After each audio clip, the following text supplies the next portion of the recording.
Ang 3 provincial most wanted person arestado ng San Pascual PNP. Arestado ang tinaguriang isang provincial most wanted person sa isinagawang manhunt operation ng San Pascual PNP sa Barangay Pook, Banal, San Pascual, Batangas.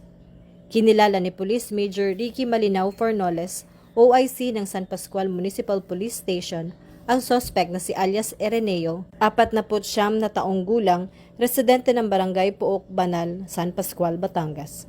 Naaresto ang suspect bandang alas 5 ng hapon ng mga tauhan ng San Pascual Municipal Police Station sa bisa ng warrant of arrest para sa kasong panggagahasa na walang inirerekomendang piyansa. Ang kapulisan ng Batangas ay may mahalagang tungkulin sa pagpapanatili ng kapayapaan at kaayusan sa komunidad. Sa kanilang pag-aresto sa mga lumalabag sa batas, nababawasan ang krimen at nagiging ligtas ang lipunan. Nakakatulong din ito sa pagbigay ng hustisya sa mga biktima at pagpapakita ng malasakit sa kapakanan ng nakararami. Mula rito sa lalawigan ng Batangas, ako ang inyong Police News Network Correspondent, Patrolwoman Bernales. Alagad ng batas, tagataguyod ng Balitang Pulis.